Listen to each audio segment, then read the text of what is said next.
of Legends Championship Series studio here in Cologne. We still have one match to come, but as you can see, I'm standing with a member of our audience. It's Morris. Now, Morris, who did you come here to support? I came here to support Evil Geniuses. All right. And what is like for you? What's your favorite player on Evil Geniuses and why? I really like Wicked because he's playing top lane, and that's my position as well.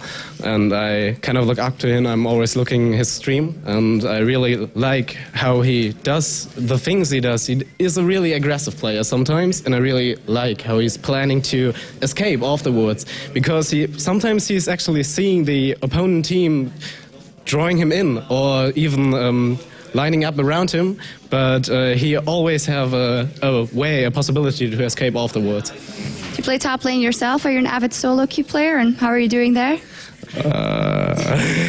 Well, sometimes I'm doing good, sometimes I'm doing bad plays myself, but it's still enough to keep myself in Gold Queue Division 1. Now, you told me that you've been playing since Season 1. Did you ever expect that you would be here in this professional studio checking the league out? No, I've never thought of that, but I was actually expecting League of Legends to grow to a community with such a big impact, to have actually a good ESL community, and I always favored LoL because I used to play Dota a lot, and LoL was actually growing with such an immense speed. That's what made me thought about becoming a League of Legends as a major ESL. Great. Thank you very much, Morris. Now, in the beginning of the show, we asked you what has been your favorite change in Season 3 so far. And we're going to go over to D-Man, Jason, and Expeke to look at some of those tweets. Yes, welcome back, ladies and gentlemen. And what has been your favorite change in Season 3 so far? Well, pretty much that there are a lot of new items and you can play any hero. You can play any hero. Yeah, I mean, it's really open. I guess as a mid laner, it's really opened the game up to you guys. Yeah, you can play any hero you want right now, so it's kind of cool. I can even play Caitlyn mid. Yeah, well, yes, indeed, we did see you playing Caitlyn. We saw you playing Ezreal as well, AP Ezreal. Is there any danger of breaking out these champions again in the future? Yeah, for sure. I will try time to time a new hero that can work out. I just need to win one solo queue game with it, and then I will be like, okay, this works. I'm going to try it seriously. Yeah, I got this. I won a solo queue game. It's okay, guys. I've practiced it. I have practiced this. Look at my history. Trust me. I mean, is there new champions in there that obviously haven't been played yet that you can see have potential? And I mean, it always interests me because you see these new champions come out. For example, obviously we're going to have Queen coming out soon, I guess. Thresh will be available next week. And every time this new champion comes out, say the Bruisers suddenly become big in mid, there's always a champion that's like way back when, from really old, when there's 109 champions now, something like that, that you can pull out, some really old 3-year-old champion. Yeah, you could get Karma right now and destroy everyone. No, for real, she's really strong. For real. I think you can beat a lot of mid heroes with her, and people just don't try it. Because, I mean, the thing with champions like that is actually there's a lot of people not used to playing it, so you catch them off guard. Yeah, that's the thing. They don't know what you're going to do. And was it Saigon Jokers that actually played her in mid lane? They did, yeah. And did pretty well with her because they kept putting a ward behind. That was their shield comp they used to run, yeah. It didn't work so well when they tried it at IPL. It backfired pretty horribly, if I recall. But it worked well in the Garena League against I don't know who. But they managed to beat someone with it at least. So, Jason, we have a couple of questions, I believe, that we've managed to pick up from @LOL eSports. People tweeting at us? Yeah, well, let's go with this one. We have Curse Kodai asks, is Xerath a viable bot laner? Bot laner. Not sure if he means as a support or it means as a 1v2. 1v2, I'm not sure which one, but I'm assuming it's the 1v2. I don't know how it means exactly, but yeah, I don't think you can play him 1v2. He's going to be really bad, and yeah, if he means as a support, I don't know what he means. Like maybe he means playing a support with Xerath or something like that. I don't know. I don't think so. I don't think he will work. You can maybe play Xerath and Taric, but then it's not going to be good enough. You're not going to have enough damage. They're going to sustain you, I think, and I doubt that. I wouldn't play that for sure. Well, we do have actually responses to what are people's favorite changes within Season 3. And even Mark Mayo has actually got in on this. He mentions his favorite change, itemization, which enables more champions to be viable, AKA Assassin's Mid. And you comment on this. You've seen a lot more champions finally come into play with all the new items, all the new changes. And actually, I have a question for you. What about Swain? You mentioned Karma, but we haven't seen really much Swain action. I tried some Swain, and he can work in some setup, but he has this problem that he's not enough tanky. He's tanky, but if you fall a bit behind, you're not going to get enough items to be tanky and damaged at the same time. He's like perfect. If you're winning, he's perfect. He does everything. Tanks and destroys the enemy. But if you're losing, it's really hard to come back with that hero. Okay. And then we have another response from @SnugglyHugs. That's a good Twitter name. Snuggly Hugs. Snuggly Hugs. And it is, so far, the best change in Season 3 is giving supports more options and money to work with, especially with wards. And I really have to agree with that one because you have the sites on available, so you have pretty much 2 or 3 free wards, and you can start building actual items then depending on the GP10, right? Yeah, now you see, instead of the GP10s, now you see some supports roasting the War item or Turelias or the Aegis. Not all the supports go for the same items. That's something cool.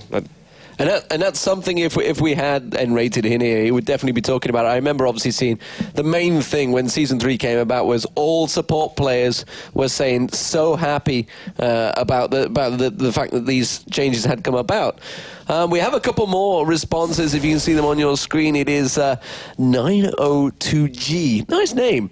Not quite so easy to read. It is Leandri's Torment is a fantastic item that really lets AP carries shine in new ways. Would you agree with that one? I mean, Teemo players out there love it. Yeah, it does for sure. I like the item. It's percentage damage, so it's perfect against Warmog. It's what you need now. Yeah. It gives you the magic pen that now is even better with Void Staff, since it's applied differently. So I think, yeah, it's a good item. Well, what about combining that with Rylai's?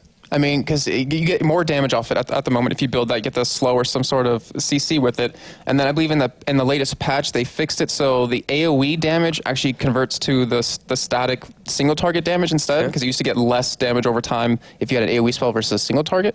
Yeah, I didn't even know that for sure. I never made the math. I just made the item and I realized it's cool. So. Take your word for it, Jason. It's for the theory crafters out there that are happy with it. We have a couple of responses up on your screen, and you can see it is from Erinka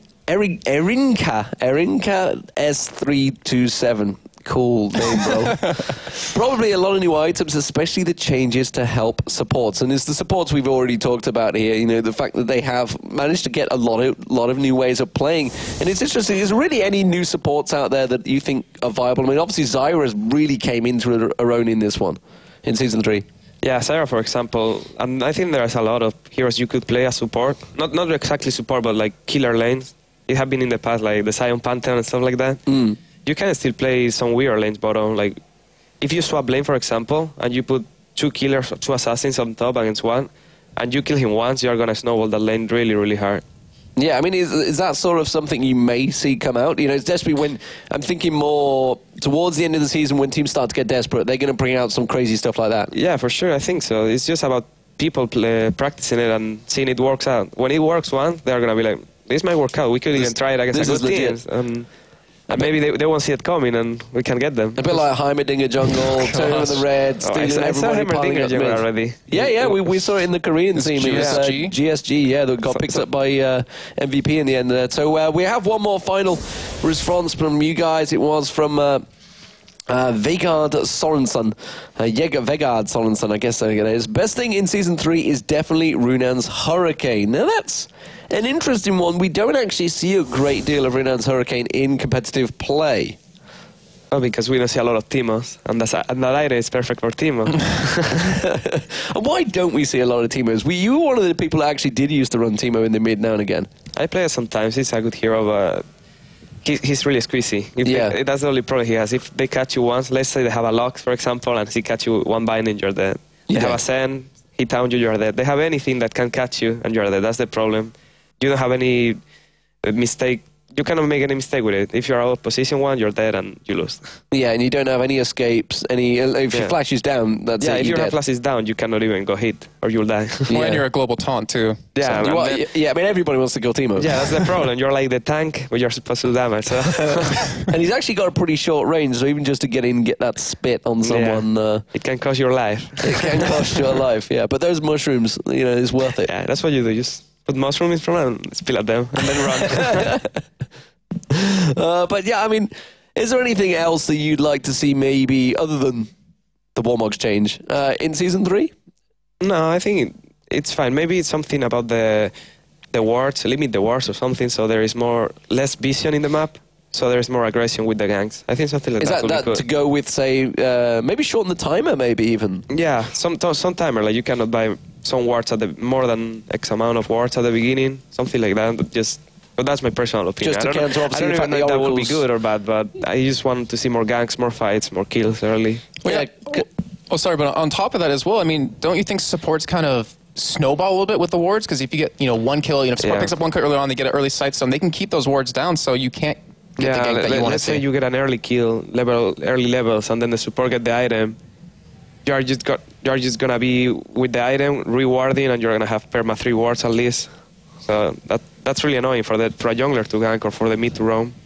Yeah, and that's why we see some junglers like Laudamortis using interesting routes in ways to get into those ganks. Yeah, Hercubot with the Jarvan over the wall in Dragon Pit just to get behind him without being seen. Exactly what Laudamortis does. Exactly right there. So, ladies and gentlemen, you can, of course, tweet us at LOL Esports. It is hashtag LCS if you want to get in on the actions. Thank you very much for sending those questions into us and those responses. So we're going to pass over to Joe and Quickshot. We're going to get this final game underway. It is going to be the Copenhagen Wolves versus Giants. Thank you very much, Demon. Indeed, Copenhagen Wolves versus Giants. You've just seen Copenhagen Wolves in action against Gambit Gaming.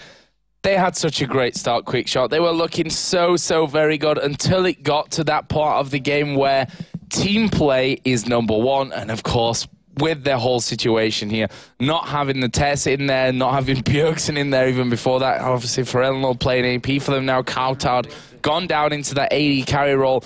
It was just too much for them in the end against a team like Gambit. Yeah, exactly. There was a laning phases and, some amazing ganks from Svenskeren that actually set them up for that early lead and all that initial pressure. And unfortunately, as soon as they started, grouping up and becoming 5 versus 5 engagements, they made a couple of questionable calls. The top lane inhibitor dive is one that really yells out for me. If they had backed away, if they'd not given up those 2 extra kills, what could have transpired? What could have happened? But a very good showing nonetheless. Svenskeren in particular was extremely impressive with his Vi ganks. Missed 1 or 2 very early, but following that, the dive with Assault and Battery and having Godbro Shen coming, on top of the Stand United, it was just such a great combination. And I wonder if they're going to try pull it out again this matchup. And that's one thing that's really interesting because I think Gambit is an example of a team where you can fall off and where those kind of things will more easily happen. I think against a team like Giants, if they got into that similar scenario again, I think that they could manage to pull that one out. But again, it depends on the game. They could have won that yesterday against Gambit and tomorrow, but today it just wasn't quite their team. So let's have a look then at these two teams and how they're going to be facing off. For Giants, we have Samux, Extermin, Jimbones, Babetta, and Morden. And of course, for the Copenhagen Wolves, it is Godbro, Kautard, Forellenlord taking up the mid plane, Diffusio and Svenskeren. Kautard, of course, going down to the bottom lane. If you have just joined us, unfortunately, Tez was mugged and assaulted last night, so he's stepping out today. Should be back next week. And you know what? Forellenlord played well. His Diana was very, very strong. Had some very good engagements, managed to get onto the carries, and held it mid lane very well against Alexish. So the pick and ban phase for me is going to be really interesting again because obviously Giants are the team that have had that AD Kennen in there that's been so successful for Jimbones. Let's take a quick look here actually more directly at Giants obviously and have a look more in depth at their lineup this time. And I was just talking about him there. Jimbones, that AD Kennen was banned out against him earlier on today, but he's proved time and time again that if he can play him, he will play him, and he's been pretty devastating with him so far. Yeah, he has been, and he was very devastating with the qualifiers. He did play a Cogmore earlier as well against Evil Geniuses. Never really got the time to shine because unfortunately, Giants were playing a little defensive. We're playing a little hesitant or scared, if I can go that far.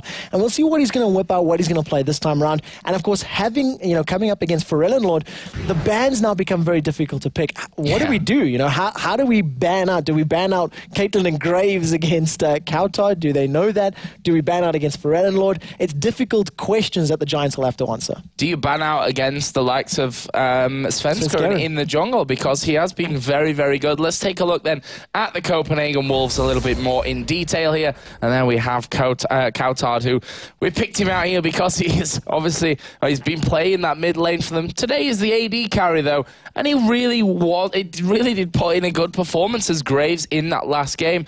Yes, okay, they weren't able to win it, but it was actually an encouraging performance out of Kautard there on the AD carry. But as I said in that last game, they told me before that Caitlyn Graves pretty much all that he's really comfortable with in that bottom lane. And as you said, they may end up trying to really put that pressure on there, because that was the weak link. We saw that Svenskeren had to spend a lot of time down in that bottom lane, and this is at the point where Godbro as Shen was so far behind in CS that he was probably crying out for those ganks, for that help in the top lane, and they just couldn't afford to give them because they had to really, help them out in that bottom lane. And as I'm talking about Godbro, let's take a look at those two top lane players here that are surely going to be instrumental. Samux, of course, very, very experienced player, has put in some good performances so far, playing Elise, Wukong and Olaf up until now. Actually, Olaf is the one that they managed to get that victory with when they took down, in surprising fashion, Gambit Gaming. Yeah, exactly. He was such a powerful Olaf. He's shown diversity in his champion pool, and we're going to see what he decides to pull out this particular matchup as well. Who is he going to play against Godbro? And Godbro, of course, has played Shen, Elise, and Needly as well. So both of these players having, used Elise up in that top lane. I have to give a lot of credit to Godbro's Shen in that previous game. He fell so far behind and was really, really able to pull himself back into it. Off the ganks, off of the assists that he garnered up. I think it was 108 up until the 25-30 minute mark, and it doesn't get better than that for us, that split-pushing Shen top laner. Well, we're going to get into Champion Select here soon, but first of all, we're going to go and have a look what the teams had to say earlier on when we sat down for a chat. Pues hemos jugado contra ellos ya varias veces y casi siempre nos han dado mucha guerra, nos han ganado la mayoría de las veces. Yo creo que son un rival bastante duro y aunque me falta el medio, que está un poco el tema de Bejersen, no sabemos cuándo volverá, pero que el equipo es muy completo y tiene muy buen nivel en todas las líneas. And the ever-joking Copenhagen Wolves, they're kicking each other in the last moments of the interview. But as we heard from Giants, Wolves are a good team. They're not an easy team to take down. Okay, yes, this situation, which I feel like I'm harping on about, but it really is that important of a thing when we have to try and analyze how this game is going to go down. Giants, as we said, they've had that upset win against a team with the caliber, certainly in the form of Gambit Gaming. Other games not quite gone so well for them. Today, for example, they were almost just swept aside. And that's not a good sign for them today, but maybe this is the one that gives them their second victory. Well, the thing that I'm thinking about the Giants' performances previously is they went into the matchup against Fnatic, they had an advantage, and then, Fnatic bounced back and picked up a win. They came back a week later, or a couple days later, played some more games, and they completely reworked their strategy, specifically against Gambit. They got that early advantage, they converted it to a mid-game advantage, they actually picked up a win. So between their previous game earlier today, where Evil Geniuses really put a stomping on them, they've had a bit of time to step back, think about it, look at what they did wrong and say, okay, well, look, we didn't make any plays. We just let Evil Geniuses make things happen. And I think they're going to be aware of what they need to change in this matchup. And that bottom lane, if they get a Zyra, although I see Kenan has been banned out, if they're going to go for that aggressive combo, it's going to make Deficio and Kautard's life a little bit difficult again. So we're speculating on the Giants bans here, and they've kind of aimed more towards Svenskeren in this one. Vi, we saw it in the last game. Xinxiao, we've seen him on it before. And that Diana taken away from Forellenlord on the other side. Kenan, we expected it against Jimbones. Wukong, we mentioned Samux has played it well in the top lane. And Rise taken away from Extermin. That left the Elise open, though, which, as we mentioned before, Samux has already played so far this season. Exactly, so we're going to see this Elise in play. We'll see which lane it's going to go into. We've seen Elise in the jungle as well, I believe, from the NA LCS, and we'll see how Giants decide to play the champion. If they're going to give it into the hands of Samux. And, Zyra is available for selection as well. We have seen Babetta playing Zyra a number of times, as well as Sona, which it looks like Deficio may be wanting to play. But Exter's played Zyra in the mid lane as well. I stand to be corrected on this, but I think if Rise was banned out at the Warsaw qualifiers, I believe he fell back to the Zyra. I think that was the last time we've seen him playing it. So, again, going for that team fight composition, and if I remember correctly, I think Samux played Katarina in that matchup.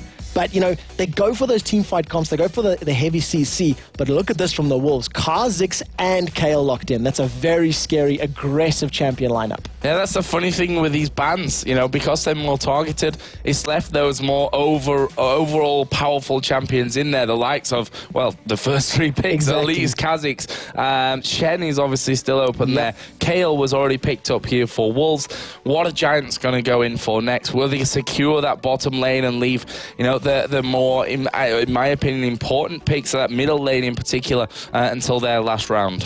They're probably going to think about that, trying to at least not reveal their cards too early on. Because they're coming up against Pharrell Lord, he's going to have the ability to sit back and think and say, all right, look, let's just try to do a counter pick lane. Let's try and pick a lane that I can do well, maybe get those picks with, get those kills with. Diana has been banned out, but Ari is still available. Twisted Fate is still available if they want to go that route. And I think those might be some very good picks because they have the ability to single out targets, you know, single out champions for kills. And if Extra locks us in, taking it away. So talking about the champions, and it looks as though Giants are happily going to pick up that TF4 Extra in the mid lane. Look at Pharrell Lord's disappointed. I don't get to play Twisted Fate face.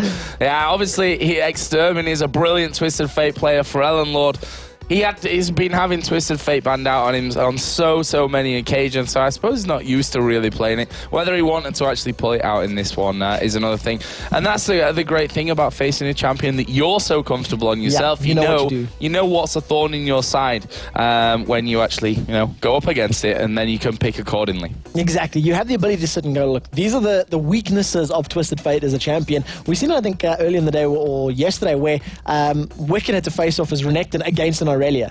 And I was like, well, I know everything about this champion. I know what to do. I know how to play. So this is definitely going to play into Pharrell Lord's hands in terms of how they want to pick it out. And we're going to see Kautar hovering over the Caitlyn right now. I think you're 100% picks accuracy for this one. Well, if you can only play 2 champions, I could just flip a coin and call one of them. Anyway, Caitlyn was banned in that last game as well, so it was kind of easy. And this is going to be the 3rd time that we have seen Teficio on Lulu. So, again, we're just looking at this composition. It reminds me a lot of the Evil Geniuses picks where they've got the wild growth, the intervention onto, they had a Kali in their top lane, you know, being played by Wicked. The amount of room for error that those abilities give you. If somebody overcommits and they are behind enemy lines a little bit longer, any one of those spells can save you and get you out of it, or alternatively can win you a team fight. Yeah, and that was what may be important. You know, the lane phase was actually really hard for them at that bottom. We mentioned it before, Svenska, and I'd spent so much time there. Did even out a little bit towards, you know, the end of that laning phase before the towers went down. It was obviously the end of the game, which really cost them there. Ashe is going to be locked in this time for Jimbones, which was actually his fallback champion in the qualifiers when Ken was banned out. And the Volibear here, 2 games in a row, Volibear. You would not have guessed we'd be saying that before we started here in the LCS. Not at all. That's quite a surprising pick from Giants, but it also makes perfect sense. If you think about Kayle, Kha'Zix, they want to get in there. They want to get into the fight, pick a battle, and they're going to try single out a target. So what the Giants are going to be planning to do here is waiting for that Kha'Zix leap, waiting for the Zoidberg to go throwing in there, toss them backwards further, and try to pick that one up. But, you know, it's a really smart pick. I like it. I also think what's very nice about it, if anybody does pick an engagement, land the gold card, throw them backwards, land, you know, Ash Arrow possibly as well, completely pick them up, and then continue the battle with the crescendo onto the rest of the team. So I like the pickup. It is very good. And there's a lot of sort of single target stuns, Cocoon, gold card, and of course the Ash Arrow before the AoE crescendo. So once again, CC heavy, but maybe less AoE CC and now it's single targets. And we have that Orianna in there. We know that Pharrell Lord is a very competent Orianna player. You're kind of forced to pick that teleport in there, you know, to counter that Twisted Fate, which means you're almost a summoner spell behind there. He's going to have the Ignite on you, Extermin in that middle lane, and if he goes aggressive, it can be a bit nasty from that side of things. But thinking about the 2 teams that we've got, the setups that they've got, who do you fancy most from this? It's so difficult to call. There's so many strengths and weaknesses for both of these teams. And you mentioned the teleport spell. I actually want to remind our analyst desk to get Pekka's opinion on this, because it was brought up very early in the day where there was a comment, I think it was Snoopy or Froggen was saying that if you pick teleport, you're expecting to lose your lane along those lines. And I'd love to know what the thinking is behind that, because a champion like Orianna, not only does it counter the Destiny, but has the ability to set up very powerful ganks. You know, get into a lane with Elise after she's landed a cocoon, get your full combo down, and just really shred people apart.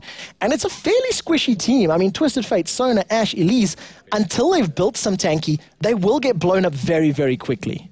Well, we're going to get into this one, of course. It is Wolves, who are 0 for 4 right now. Looking maybe to, it'll be a relief, I think, if they manage to win this game and not go 0 for 5 after 2 weeks' worth of play. They've had a lot of fixtures in these first 2 weeks. They're up against the Giants, who themselves only have that single win to the name. It was a win against Gambit Gaming of all the teams that they could have picked that one up against. We are going to have a quick pause in this one, though, which the admins, of course, will be on top on. We'll try and give you any information about that as we get going. Usually, though, it's just something to do with key bindings, or in this case, actually sound.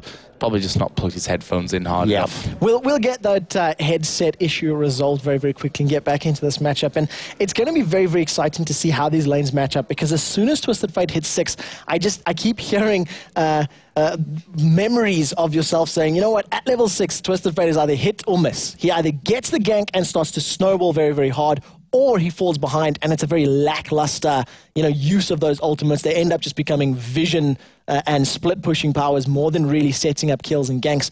Froggen has played Twisted Fate exceptionally well. I'm also remembering how Alexich played Twisted Fate in some of the earlier matchups as well.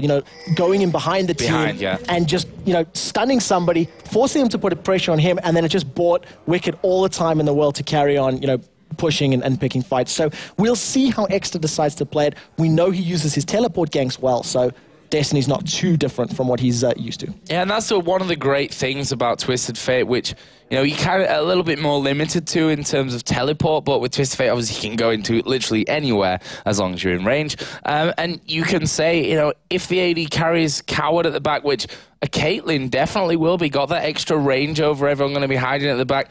I said cowering, Cowtown. I actually didn't even mean to do that one. But I started giggling as soon as you said. Turned out well in the end. But yeah, you can really get yourself right in there behind him, and you can separate Caitlyn from that, being able to do that damage before the rest of the team can actually do much about it as well. So 2 really interesting setups here for 2 games. I actually think that this is going to be an amazing game, just from what we've seen so far. I think these 2 teams are really on par in terms of what they can produce up to now. I mean, Giants managed to beat Gambit. Wolves, with this lineup here that they've put together literally today, that's how that's all gone down. They pushed them very, very far in that game. They almost, they could smell the victory almost at the end, I think. So close, and unfortunately just couldn't convert it. So we'll see if they can this time around. The Giants, they have the ability to pick up wins, and they have the ability to pick up wins against the best in Europe. The question is, how are they going to play this? Because it was a lack of action that cost them the game against EG. They simply didn't really do anything. They didn't try and make plays happen. They played very, very defensive, and we heard Becker saying they just made too many mistakes. So we'll see how they decide to play this particular game, because they have champions that can make plays happen. Ashe, Crystal, Arrow, Destiny from Twisted Fate. You combo that with, the bear rolling in and throwing you back with a rolling thunder, and all of a sudden you have a dead member of the Copenhagen Wolves. We see that actually the sound issue is going to be fixed with Extermin. That's always a good sign. Admin's working hard there to make sure that all gets done, and we are going to get back into the game. So level 1, let's talk a little bit about this quick shot. Can we expect any action to come down? I think the fact that these teams have 1 win between them so far might mean that we're in for a bit of a passive game as well. I think that's a very accurate statement. Until these teams have their ultimates, I don't expect to see too much happening. Godbro's really going to want to get those evolved Void Spikes, maybe even wait a little bit longer. He's got a lot of early game damage, but so does Samix's Elise. Going to be able to put a lot of percentage HP damage down. So the top lane's going to be the one that we need to keep an eye on. But I think until you've got that Ashe Arrow and the Twisted Fate Destiny, I don't expect the Giants to be overly aggressive. They are proving me wrong by going up and putting a very early ward in the Wraith camp, but they're not really looking for anything other than vision and for information to keep an eye on Svenskeren and Kale when he's going for that red buff and when to expect him in the lanes. Yeah, and we've seen a lot actually of that push from Evil Geniuses in particular. They've gone more pink ward heavy on that one in the past, either when they've seen a ward go down in the river early on, or even that far up as we've just seen the ward come down from Giants. This time wasn't a pink ward. No pink wards actually on the field at this early stage of things. So as we probably expected after they had that little bit of a scouting mission, a little bit more passive. Actually, Wraiths were done by Ash and Sona. They're going to do the golems there as well, are they? No, they're not. They're actually going to pass by, I guess, not wanting to lose too much health before they actually get into their lane. But that gives them a nice little boost to kick off. Yes, if they manage to combo that, early advantage of the volley and possibly the crystal arrows, plus some of the poke that Babette is going to be able to put down with her passive, the power chord, it's a pretty squishy Caitlyn.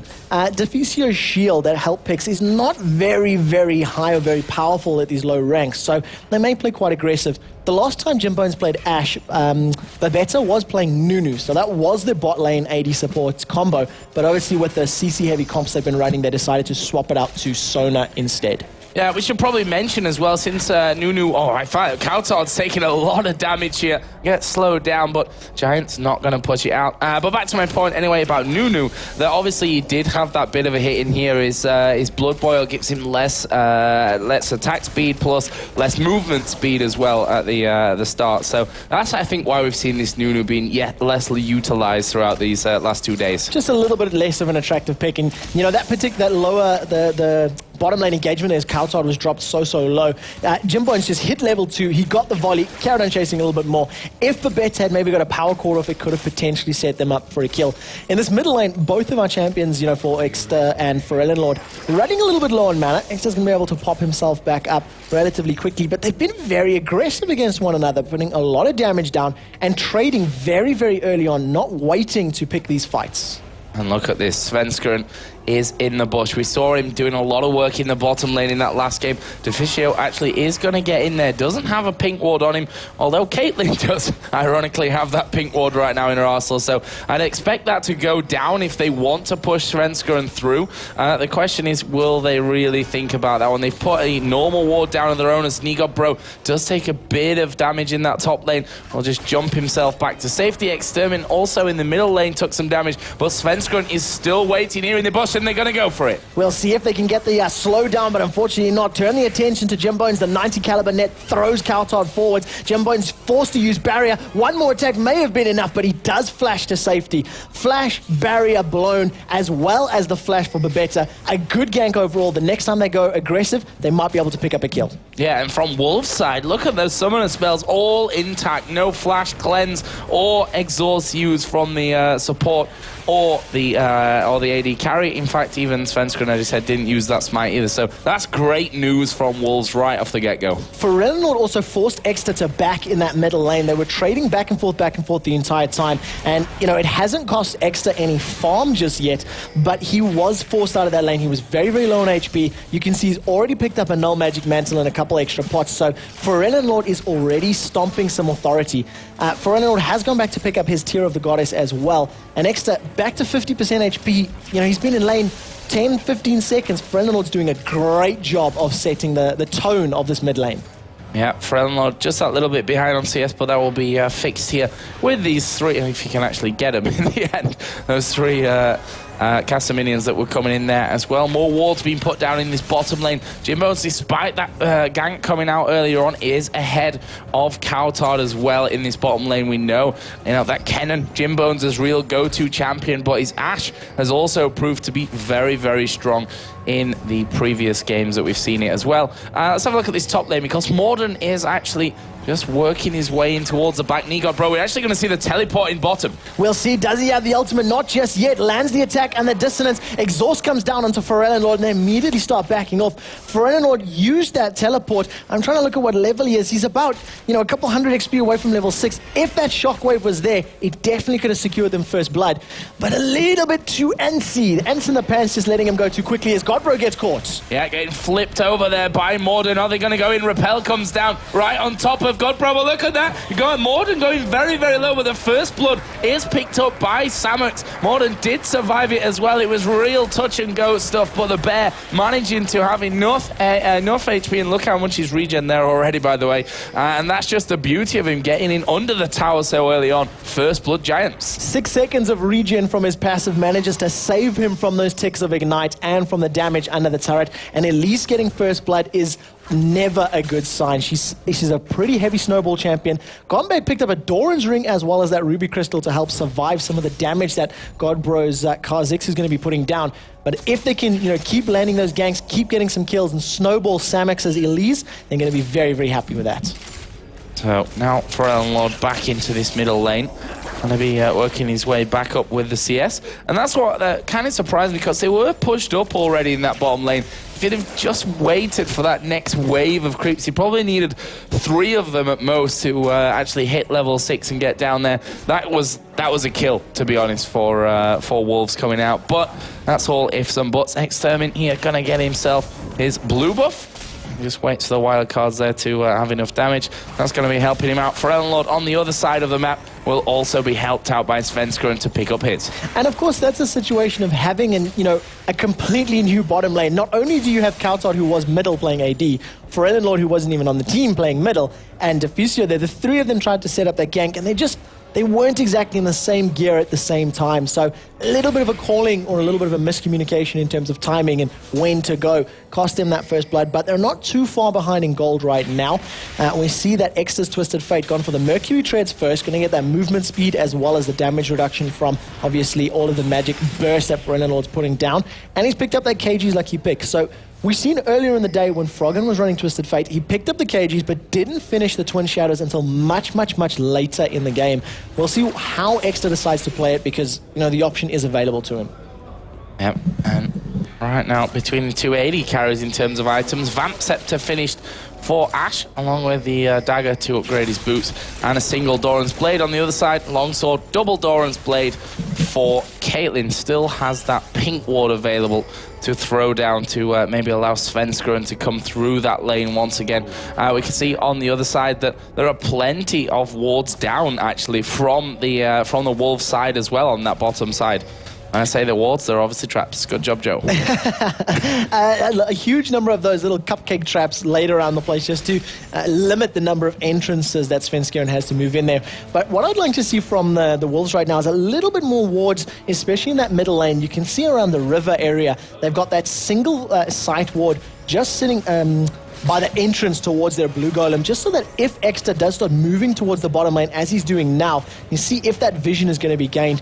He was hinting towards a gank in the top lane, but then just decided to put that ward in the Wraith camp, and that's exactly what I was expecting from Lord. Get the vision in the bushes, make sure when Twisted Fate leaves the lane, that even if the calling isn't there, like calling SS or telling your teammates, they'll be able to see it. They'll see that little head popping up on the minimap, and it looks like Morden would like some more blood.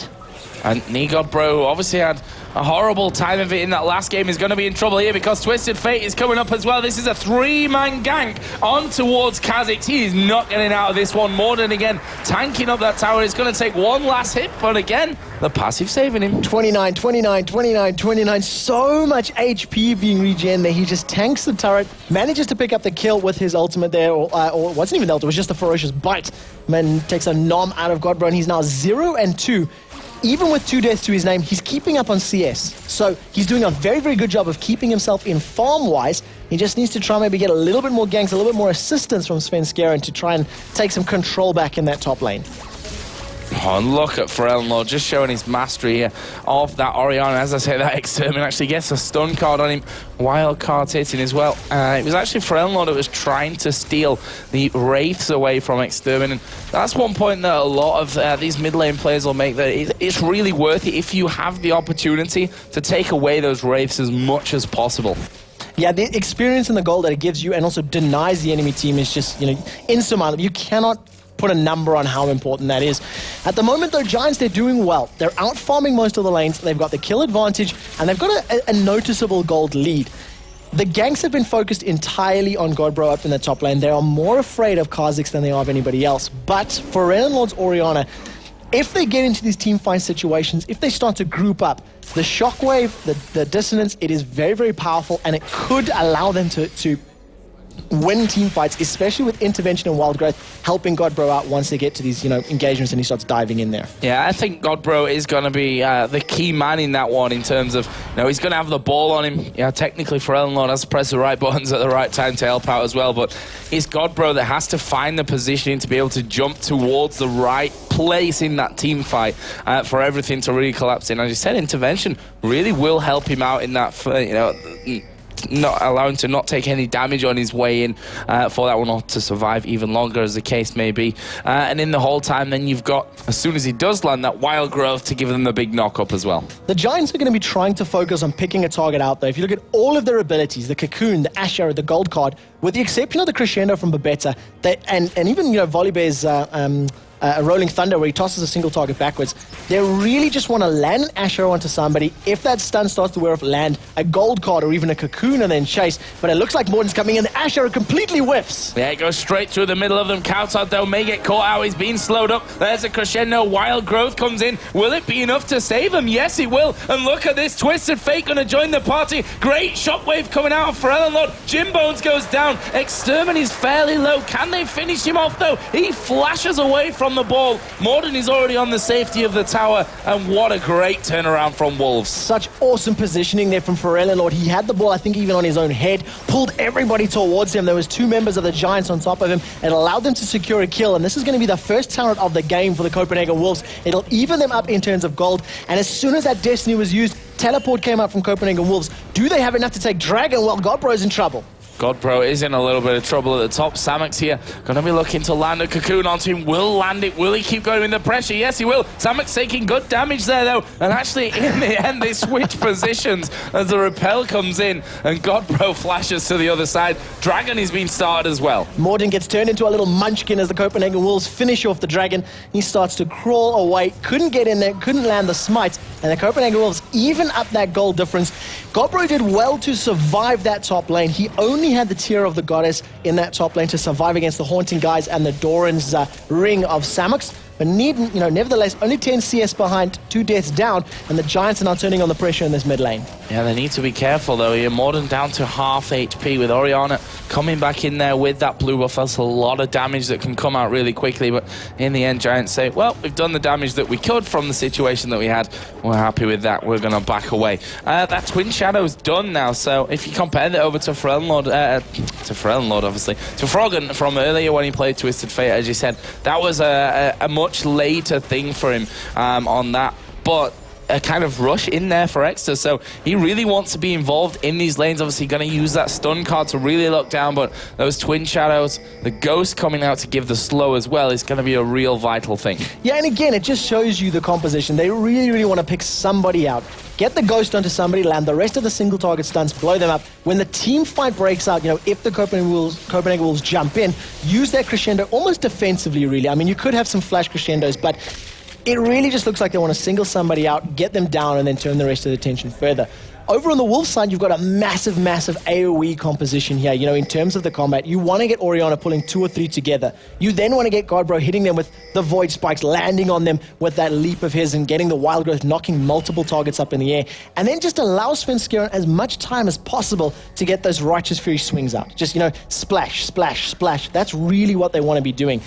It does mean, though, that if the Giants split well enough in a team fight, it could mitigate a lot of that AoE damage, and it'll mean the Wolves need to take a lot longer in getting them down. And the Destiny is coming in this bottom lane. Let's see what they can do. The Ash Arrow is going to land onto Kautot. Very early Wild Growth. It's not going to be enough to save Kautot, though, and Extermin will manage to pick that one up. Didn't even use Twin Shadow that time. Didn't even need it. He was saving it in case Caitlyn had got any further away. Wolves are going to look to counter here by having a middle turret. The amount of crowd control that went down onto Kautot was just way too high. In the top lane, Samux has evened out the turret, so that is 1-to-1 as Copenhagen Wolves take that mid lane turret. It should allow them to put some more pressure on the Dragon and, the enemy jungle of the Giants if they decide to start warding it up.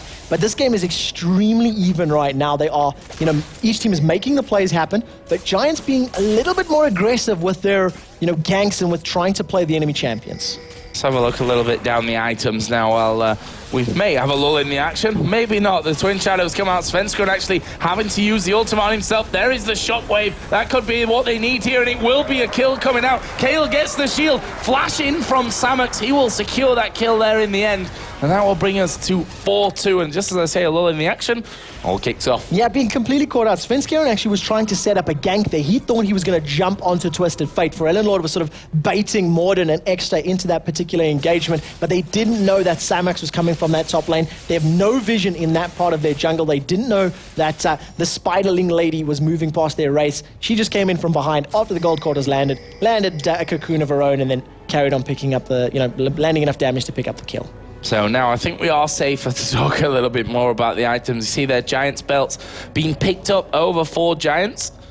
That one for Elise, the one for Volibear. Over on the other side, one with Kha'Zix. We actually saw yesterday Darian went in for the Trinity Force early as he could with Kha'Zix. This time around, Manamune finished along with that Giants belt. We got the Nash's Tooth already done for Kayle, Rod of Ages on the Orianna. AD carries similar kind of position that they're in, however the main difference being that BF sword for Ashe and just the pickaxe in there for Caitlyn. Got a second Doran's Blade from that though.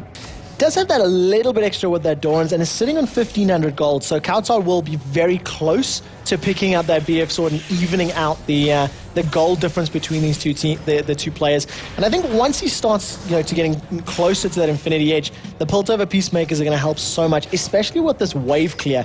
Both teams have the ability to sit under their turret and just keep the minion waves at complete bay, and it's going to be up to each team to set up who picks the fights. Take a look at Svenskeren sneaking in from the Tribush, though. He does decide to back away. Not 100% confident picking that fight, and the two members of Giants just start to back away quite safely. Wolves pinging that one like crazy there.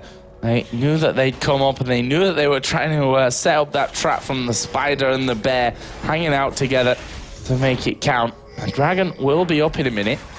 We'll see which team can react to that one quicker. Actually, they've seen the damage coming out of Jimbones there, down in this bottom lane. Godbro trying to clear out desperately and force them away from that turret, but it's down to below half health. This could well be turret number 2 and the equalizer turret for Giants with this next wave or two. I imagine that might be the thinking. They might decide to try push this. If Giants have the timer on that Dragon, they might try to coincide the two, push the tower down. You can see that Morden's Volibear is slowly starting to hint towards that Drake. It's up in 30 seconds, but it was the Wolves that picked up the previous Dragon, so they'll have the second timer.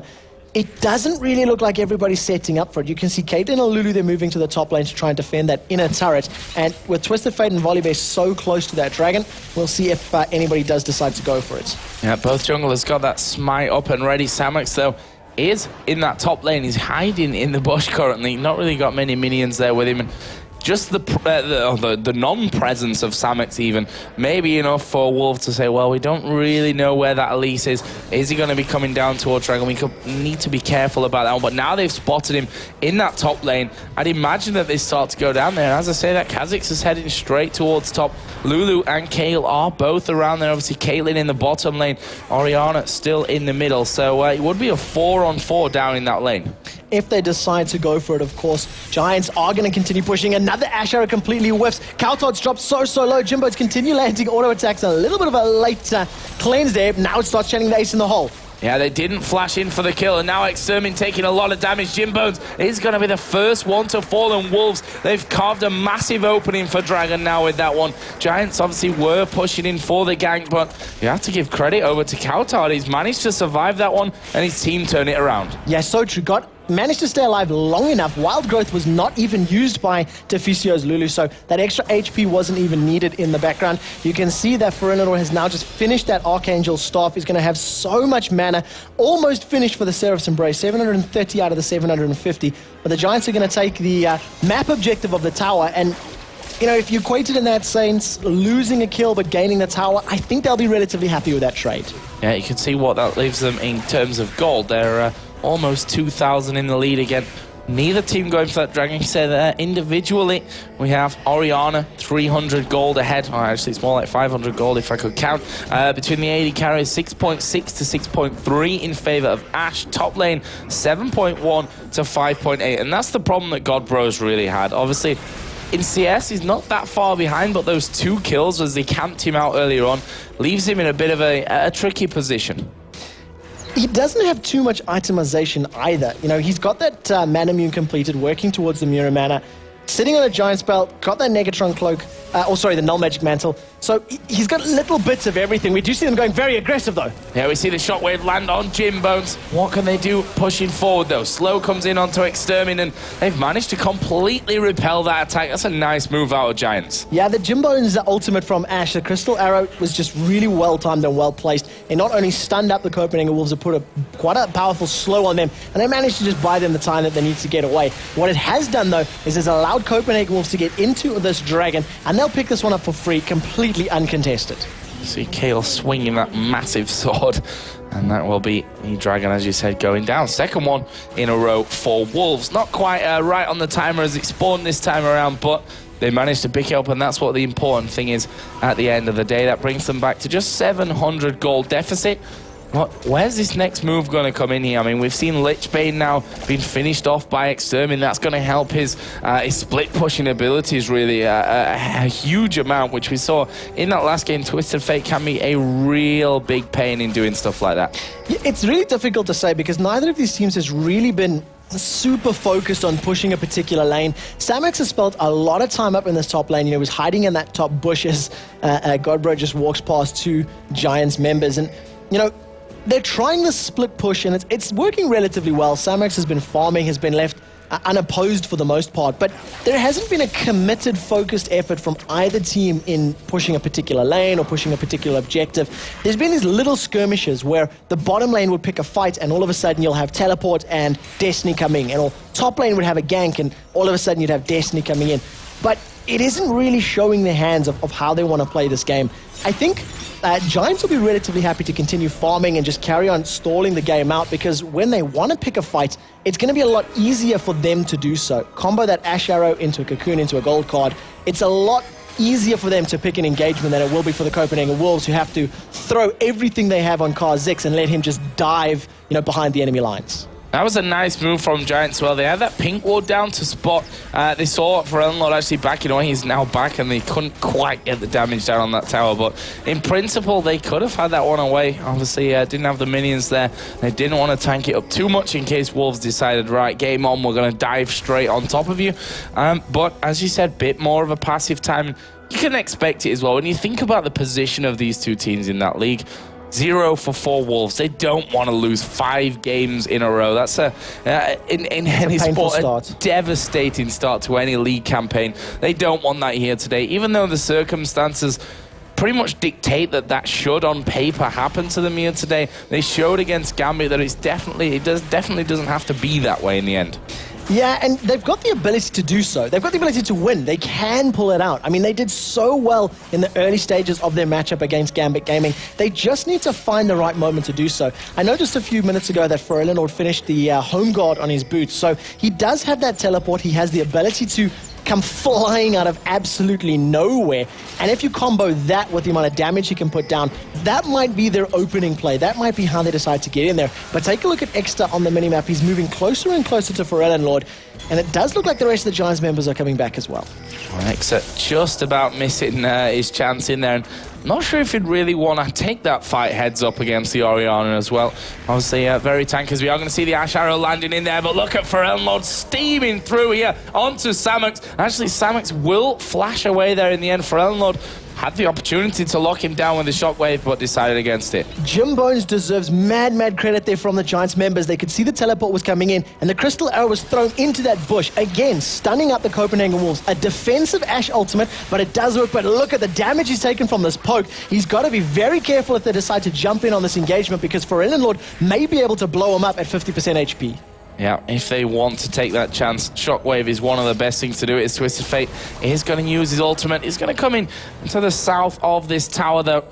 which means they are going to have that vision for a couple of seconds, but Wolves in no immediate danger from the backside as the stun card does come down. There's a shockwave onto Samex, like we said. Good crescendo comes out of Babetta. Wild growth goes in onto Svenska, and no kills resulting from all those ultimate blown, but here comes Godbro. He dives once, he dives in twice, gets the intervention. Can they keep going on this one? They've managed to take the turret. Jim Bones went very, very low. They've taken 1 kill for nothing. They're going to be happy. That was the fight that the Copenhagen Wolves needed right at the end there as the intervention was wearing off. Godbro just sidestepped the cocoon coming out of Elise. It was really nicely done, but a great reaction there from Exeter. The command attack and distance came down, and as the shockwave was about to be casted, he flashed out of it. He put himself out of that danger zone, allowed him to stay alive a little bit longer.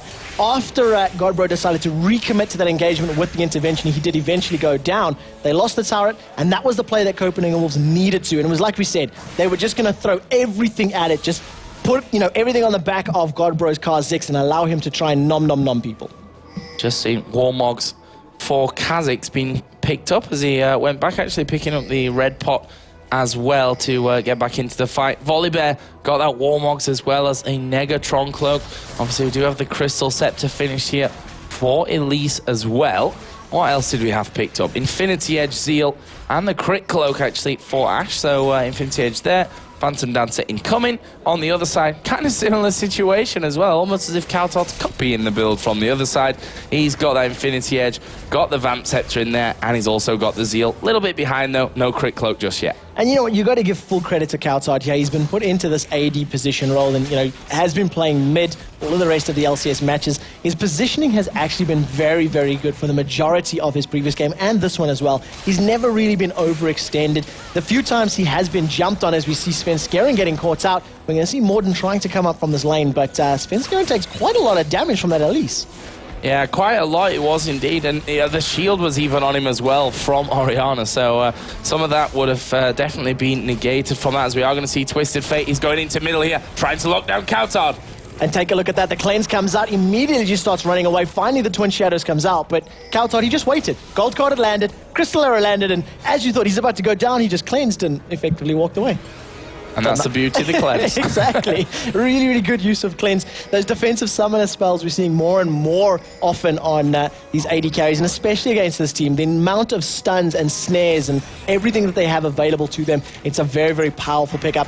Giants look like they're going to pick up this dragon, as Wolves are looking to contest, but they're a little bit outnumbered if they pick this fight. Yeah, this would be a 3-on-4, and as they do go in, we are going to see Giants take it down, and Wolves back straight away. Or are they? Because Svenskeren actually will get a couple of hits off there, but not really the amount that they would have wished. And that leaves us with still a very close gold count, 40.7 to 39.2. Let's see how Wolves are going to really react to this one. Actually looking like they're going to push down towards the jungle of Giants. The blue buff is available for the taking, and imagine that they push out this lane first though. Well, Exeter is there on the bottom lane. He has Destiny available relatively soon. About 25% of the cooldown is available, so he's just going to be split pushing. He's got all the movement speed from that Lich Bane available to him, and just shoving lanes down as only Twisted Fate can. He notices that there's a number of Copenhagen Wolves members still in that middle lane, so he's just going to take the time to deal all of this free damage to the tower. He's probably going to get this tower before he starts to back. Well, Friendlord running out of base here with those home guard boots off, but as he said, not going to be quite fast enough. Thought he was going to go aggressive there, pop the speed boost onto himself. As we see, that blue buff is available for the taking here for Giants. Samox and Morden are both there. And support play coming around as well, but they're going to be happy if they're able to secure this blue buff away for Elnord. Actually moving in on top of a ward. The blue buff was taken there by Giants, but again, they're forced to back away. Morden actually took that one in the end. The Copenhagen Wolves are going to need to get more vision here. You can see Babetta's running around with the Oracle's Elixir, so he's busy clearing out as many wards as possible. But if you look at the minimap, there's just not a lot of vision for the Copenhagen Wolves. I flicked over to see what they could see during that blue buff invade, and they had no idea. They had no sight in the river, in the enemy side of the jungle, in their side of the jungle, and they were fairly lucky in that as soon as they face-checked the blue buff, the majority of the Giants players were pulling the blue away, towards the river. But if they were grouped up in the grass there, it could have been one of those face-check, lose-a-champion situations. So a little bit lucky there. Giants once again pulling a little bit ahead with this gold, 2,000 right now, but at this stage in the game, it's such a small number, it's, relatively insignificant. And it just comes down to these engagements. Whoever can pick the fight with the better circumstances seems to be winning. Giants have been making the plays in the early game. The Wolves have been making the plays in this mid game, and they've currently got a little bit more map control.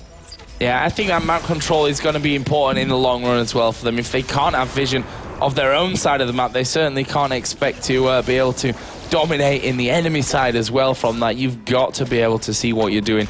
And I expect that to come down here at some point, especially around that Baron area, which, people are starting to get up to level 17s. Not quite an 18 in there yet, but certainly you can see that Elise and Twisted Fate are both level 17. And they are at that stage of the game where they probably could get in there and take it away. If you've not got any vision, that can be a crucial mistake that can lose you a game. Yeah, and take a look at this. Babetta may be caught out. The Asher comes up once again, defensive and so on point. But Godbro's decided to pick his engagement. He's leaped forward. He's going to carry on fighting as Morden tosses him over his shoulder and says, no, you shall not pass. You will not get to Jim Bones. Is in stealth, continues chasing, flashes forward onto Jim Bones. Once again get tossed backwards. The slow is onto Jim's as the wild growth is up. He's been slowed. Can Godbro get it with the intervention?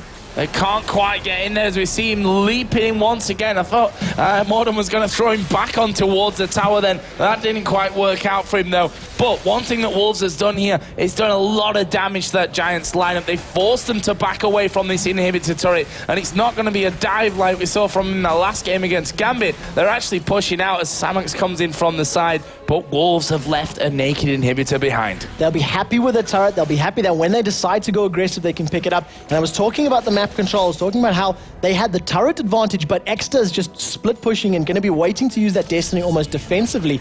He's going to actually start using it up. We'll see he's going to dive into in the middle lane. Forellenlord's been caught out. The command protector is up. There is no wild growth. He's actually used the shockwave as well to make sure Exeter doesn't go any further, and he survives the gank. But the question is, how do Wolves stop the split push? How do they answer, what do they use to answer Twisted Fate? Oriana's got to go there. I mean, she's the one with the teleport, which is right now not up, obviously. Yeah. But that's really the one thing that they've got to be safe with this one. They can't allow that Twisted Fate to be down there and send someone that can't get into the fight. As Baron here is almost going to go down. They tried for the steal. Didn't work out for them. Svenskeren puts the ultimate on himself. They're hammering away at Samuks, but he just gets out of range of Kautard. And that'll be a 1-for-1 engagement as the repel comes in. That was a brilliant move from Samuks to keep himself. He would have died there. Great repel. I wonder if it would have caught one of the little spiderlings, maybe just on the way out, but an awesome use of that, just making sure that he mitigates the spell, gets away from the damage and survives. But Kautard's positioning was great. We've seen, if I remember, it was CLGNA picking up a very sneaky Baron a couple of months ago without even going into the Baron pit. They just had Caitlyn sitting on the outside using that massive range, and Kautard was putting damage down the entire time that Svenskeren was in there and staying alive with the intervention. But a number of members of Giants with this Baron buff on, they're in the position of power. They've got the gold lead, they've got the stats lead, with the exalted Baron Nashor buff helping them out. I think they're going to be looking to make some plays now. And that was a good one as well from Giants, because let's not forget, just before that they lost a one-man. A couple of them were very, very low. They forced them away. Yes, that Twisted Fate move into middle didn't actually get them a kill, but what it ensured was that Forellenlord was super low and had to go back to base. And then they went just straight into Baron because they knew that Wolves weren't going to be there as a 5-man unit and therefore shouldn't be able to take Baron. Okay, Svenskeren flashed over the top and tried to get the steal in the end, but it worked out. It was a big power play from Giants. Yeah, and they're now in this power position. Not only did they, get the buff and put themselves in a good position, they picked up a number of key items as well.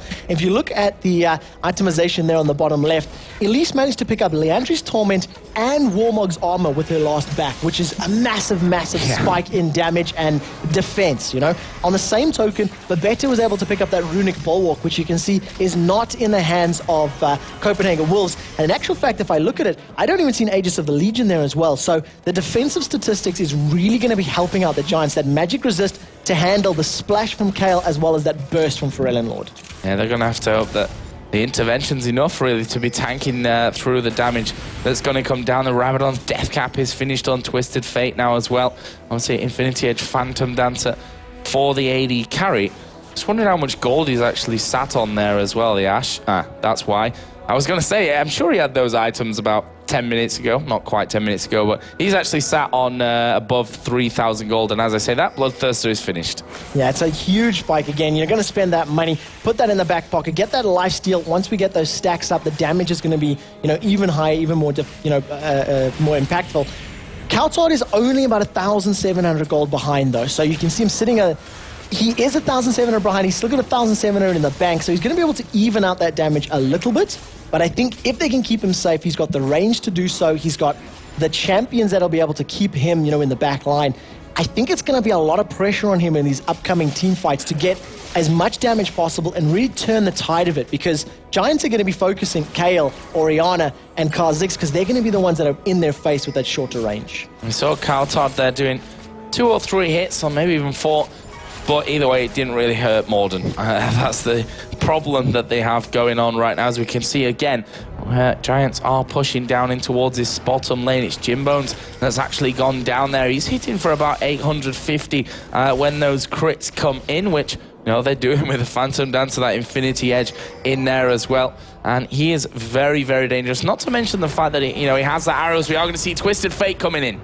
It's just going to fizzle, unfortunately, because leap to safety, get himself away from the gold card. He's seen the positioning and, had very good reaction times to move away there, but it does allow them to take the tower. Ferenanor has been caught up by Jimbones. Who's going to win this fight? Well, it's looking like it's Jimbones as he flashes in, but what a flash over the wall from Ferenanor. In comes Deficio with the Lulu to finish off the kill. And there were 2 flashes that were brilliant in their own right, but Ferenanor getting the advantage in terms of getting away. Take a look at this now. Godbro's leap forward, tosses out those missiles, it puts a slowdown, but Exter, great reaction once again, uses the Twin Shadows, slows both Kautot and him, but Ferenanor is teleported in, motoring with those boots on fire. Can he get a kill onto Samux? He's going to get right on top of Samux, but the problem is that Shockwave is down from that last encounter, and I don't think he's going to have the control without it. Samux will walk away, and actually they did have Extermin in that bush waiting and turn things around. And very, very important about that is the fact that Teleport is down. Teleport is not available to them. Ferenanor was relatively smart in his positioning there because he ran along the grass. He didn't step into that top lane until the home guard buff had sort of worn off and that massive flame trail behind him had stopped. So I think the Giants will have been, knowledgeable enough to say, all right, look, Ferenanor was low, he went back to heal, so most likely Teleport is down. But by not showing the movement speed earlier, it just makes him question it a little bit. And for the duration of that Teleport being down, Exter's Twisted Fate split pushing is really going to help them. And I think you see Morden was split pushing there on the bottom lane as well. Giants, they don't really want to pick a single engagement here. They've got that single target spell focus, blow somebody up, and then take a map objective, and they're just going to keep split pushing until the Copenhagen Wolves make something happen. One problem that they have there is that obviously Extermin can't split push that bottom lane because he's not going to be able to get into position with the Destiny because of the range limitation on it. Obviously the teleport is down, and Extermin at the end of the day will be closer to it there at the end, but that's not something that they want to risk any kind of 4 versus 4 encounter there. And as we can see, Wolves are coming down now in towards this open inhibitor. Morden just runs in there as the Ash Arrow going to land onto Godbro. Intervention comes down, the Shockwave goes out. I think that whiffs absolutely everybody. Babetta landed a very nice crescendo on the back line of Copenhagen Wolves, but because he was with 3 members of the Wolves, they could smell blood and they shut him down. Svenskeren is the next one to fall in this particular engagement, but the Wolves are running back. They don't have the damage to close this out. Kautot has been untouched up until this particular engagement, and this is messy. Triple kill for Jimbones is once again, he's been left untouched. That'll be the quadra for him, and the final pent is steal from Morden. Passive ticking away. That was a huge, huge, huge engagement. Gonna carry on chasing down the lane. That Shockwave. It missed everybody. It missed everyone. Didn't do a thing. The thing is, I think he had it on Kha'Zix, who was supposed to jump in, and then he was supposed to press the button, and I think he hit it too early. I think he hit it before that Kha'Zix actually jumped in. I'm sure with the help of a replay we could nail it down properly, but it didn't pick anyone up, and that was the real big thing in that fight. And now Jimbones, he did take a bit of damage, but he was pretty much the entire time hammering away at them. Gets rewarded at the end of it with a quadra kill. They're going to be taking down this inhibitor turret. There's still a good 10 seconds on Wolves to come up here. Svenskeren does come back up just in time. Now the Baron is available. Now this is going to be interesting because Giants have Morden fairly low. He's their big tank in this lineup, and I'm wondering if Wolves are going to say, right, spawn, full HP, Baron, go. you also have to give, we are going to jump into a replay of that particular fight as we wait for these two teams to set up. Joe, take us through this one. Yeah, so here we see once again that shockwave in. Actually, it was a little bit too late. That was after that happened. No, there it is. The shockwave went down, and it didn't hit any of them. They tried to put it on Nigot Pro. It was on the steps themselves, and it didn't really do what they needed. We know what happens after this. Let's switch back into the live game because we are going to see both teams starting to get around Baron. While we see that the Baron has been started, we do need to give props to Babetta's crescendo there. It locked up members of the Copenhagen Wolves. Now take a look at this. The Ash arrow is coming out. Godbro's been stunned up. Baron is bashing away behind him, but the Wolves are grouped up as a tight-knit 5. Can the Giants get in there and separate them? This is going to be a tough one for Wolves. We saw Morden was the scary bear running them away from that one. Baron, of course, has got no damage on it right now. Did reset itself.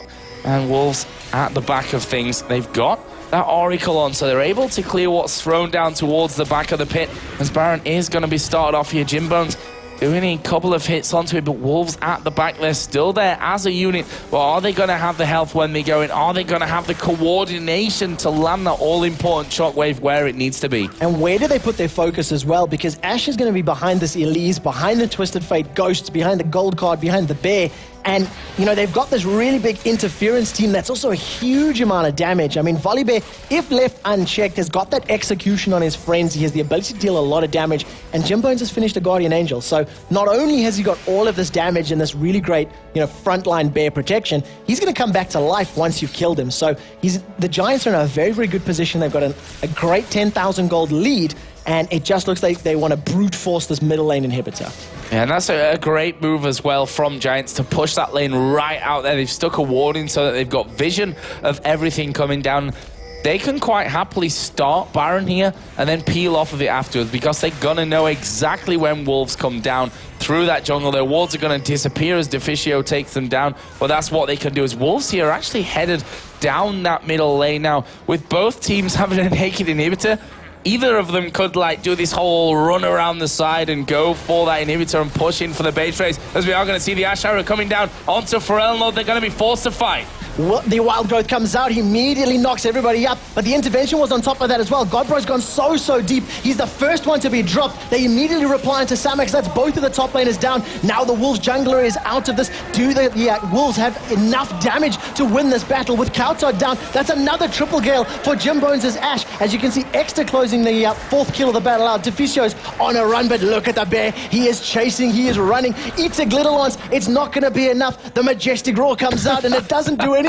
Deficio carries on running, lands a Glitterlance. Morden wants this kill. Morden wants to nom. The fear comes out, doesn't do anything, I'm afraid. And the biggest chase of the game so far gets Deficio away and allows Giants to get the inhibitor. Well, he stayed alive, but I'm not sure that his team's going to be able to suffer the same fate from this one. They've got minions coming in here to tank up those turrets. The Home Guard boots, well, they're not really going to be helping him out here because he doesn't have the damage. He's going to polymorph Morden down. He's going to get in there and just try to be annoying right up front with them. But Giant's going to focus him down super quickly. There is the very much delayed ace. And we are going to see Giants take out the Nexus and win their second game here in the European LCS. Congratulations to Giants Gaming. It was a good game. It was an even game for such a long time in that matchup. The Copenhagen Wolves, they should be proud of their performance, but when it came down to it, when it came to those team fight engagements and, you know, making the right play at the right time, unfortunately they just fell a little short. Well, sadly enough, proud of your performance is just not enough to pick up those points that you need. They go 0 for 5 here. Not the start that they wanted, not the circumstances either coming into today's two big games for them. Either way, that's enough here from us at the commentary desk. We're going to throw it over to our Happy 3 over on the analyst desk to break down all the action from that last game. Yes, we are the Happy 3, so thank you very much, Joe and Quickshot, for taking us through the action there. And actually a very even game between Giants and Wolves, and honestly that game could have tipped either way. Yeah, I completely agree. I mean, it was all down to that one little misstep by Wolves to kind of get the game in the favor of Giants. Unfortunately for them, going 0-5 now in the first 2 weeks, it's not a good position they want to be in, but at least they can look forward to next week where they will have Bjergsen, I believe, back in the mid lane. Yeah, well, let's not hang around. Let's jump straight into the replay we've got here. Of course, it was the big quadruple. You've already seen it once on your screens, but we want to take it through it with an expert eye. All right, let's give you a situation. I mean, as Dean was saying, it was already shown, but it was 5-5, 59,000 to 52,000 for the Giants. And we'll just go ahead and take you in the replay and show you exactly what happens here. And XPK will break it down for us. Yeah, so pretty much Giants just initiate with the arrow when they see the chance. And what you think is that it's going to be a good fight for Copenhagen Walls, because Oriana is going to be able to ultimate everyone there. But she doesn't catch anyone, and Sona reacts really fast and does a great ultimate. Like, she just jumps and ultimate 4 people. And if you notice, pretty much those 4 guys behind did nothing but hit Sona, while the rest of Giants was killing his team. And now everyone is full. Exter is full, Volibear is almost full, Elise is full, As is full, and they just chase them and start picking up kills. As is really low now, but she survives good enough time. Elise and Volibear survive really low. No, Elise doesn't even survive, but Volibear does. And just an awesome jump into a volley to get taken down. And there is As survives and she gets the quadra kill. And that's the scumbag pentasteal right there. Yeah. I mean, the bear is there and he doesn't care.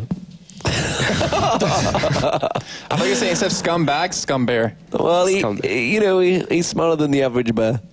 I got no more. He's been saving that one. I've been wanting to use it for ages. I never get the chance, but Chaos Volibear is not fair. But yeah, I mean, it was a close run thing, and I wonder why Forellenlord didn't put the ball on top of Kha'Zix, because Kha'Zix was going to jump into the fight. That's what I thought as well. That's why I thought it was going to be a good fight for them. I saw Kha'Zix jumping, and I was like, okay, he's going to jump in the middle of 4 guys or 5 and ultimate them. But then he just put on the floor and completely miss everyone. Just hit Elise, which is not a tank with Warmox and Riley. You shouldn't hit that guy. Hey, we saw Alex Idge doing the exact same thing in the Season 2 semi-finals against Taipei Assassin. So these things do happen as players. And you know, Oriana is one of those champions. Actually, he's a real pretty high-skill champion.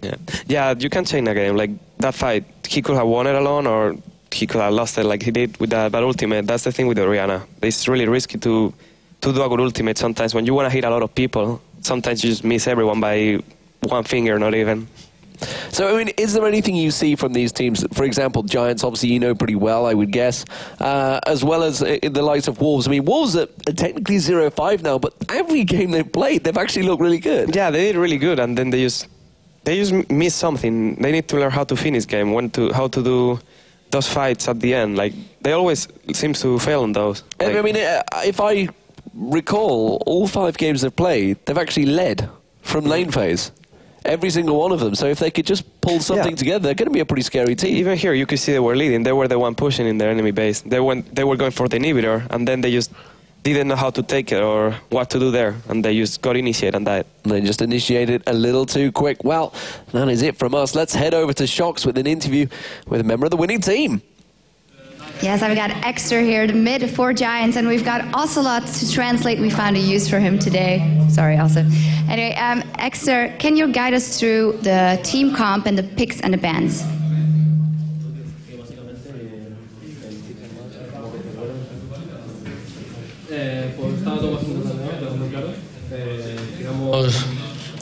Resta potencial a su jungler y da mucho potencial a estos jungler en Opas. So basically, they wanted to impact they wanted to make sure that the jungle impact was really huge, and they provided it. So basically, everything under the plan. You were falling a little bit behind, but what did you think going into late game? You had that Ashe and that TF. Were you sure that you would make it against their team comp?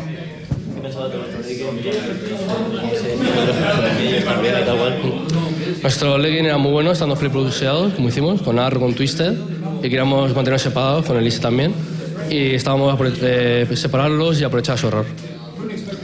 So basically what I wanted to do is that with TF, they wanted them to commit mistakes, overcommit, you know, and make sure that the late game is theirs, you know, because of the CC and stuff, damage overall. He didn't say it, but I guess he was as well thinking about Oriana as well.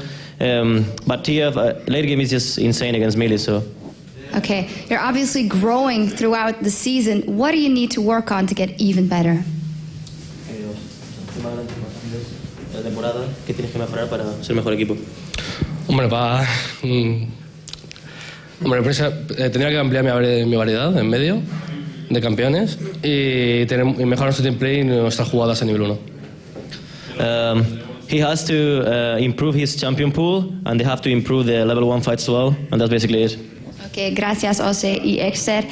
Thanks, though. Let's go over to Quickshot and Joe one last time to take us through today's matches and take a look at the results. Thanks a lot, Shock. So, some good games today here. I feel a little bit sorry for Copenhagen Wolves and all that because they've done so much work with, you know, everything, the odds stacked against them, and they just couldn't close out 2 games there in a row. Sad for them. And I think Demon was saying, you know, all the games as well, they've been leading from the laning phase. Yeah. I still remember when they were playing against Evil Geniuses, they got first blood against them, and they responded to the Twisted Fate gank in the bottom lane so well with Kautoid playing, I think it was Zyro, the teleport. They're playing so well, and with all the roster changes, with having a you know, their mid player is going to be swapped out, having the problems with the test. They're playing really well, and I cannot wait to see them solidify their roster and get a practice regime going because they are going to be a force to be reckoned with as the weeks go on. Well, aside from the problems with tests as well, they don't quite have their gaming house here sorted in Cologne. On Saturday morning, when they obviously played in their first game there, they were up since 3 a.m. to go to the airport as well. So it's been a long, tough weekend for them so far. But let's take a look anyway at the results that we've had here today. Week 2, day 2 of the European LCS. Evil Genius is picking up a win against the Giants, and then, of course, Dragonborn's surprising, maybe, to picking up a win against SK Gaming. Yep, and then we finished off the day with 2 more losses for Copenhagen Wolves. Gambit taking them down first of all, and then that loss that we've just seen with Giants coming out on top. So that moves us into starting to wrap up the day. I think we needed to award an MVP. So, Joe, why don't you let everybody know who the MVP is? It was a hard decision today because there were quite a few candidates for that one.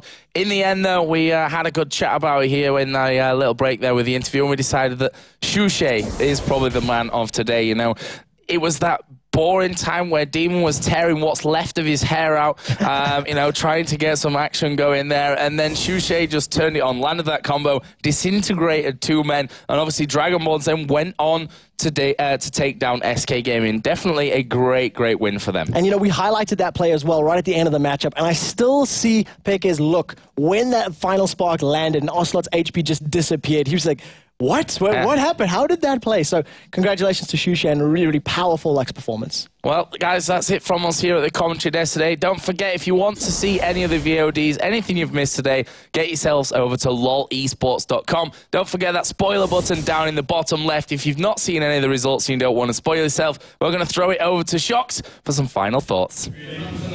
Yeah, what a day here again in the LCS studio here in Cologne, seeing Dragonborns grasp their first points, EG consolidating their place at the top. There's just so much more to come. And next Saturday, we'll see Wolves taking on Fnatic, Gambit Gaming taking on Giants, followed by Against All Authority versus Wolves, and a cracker at the end, EG versus Fnatic.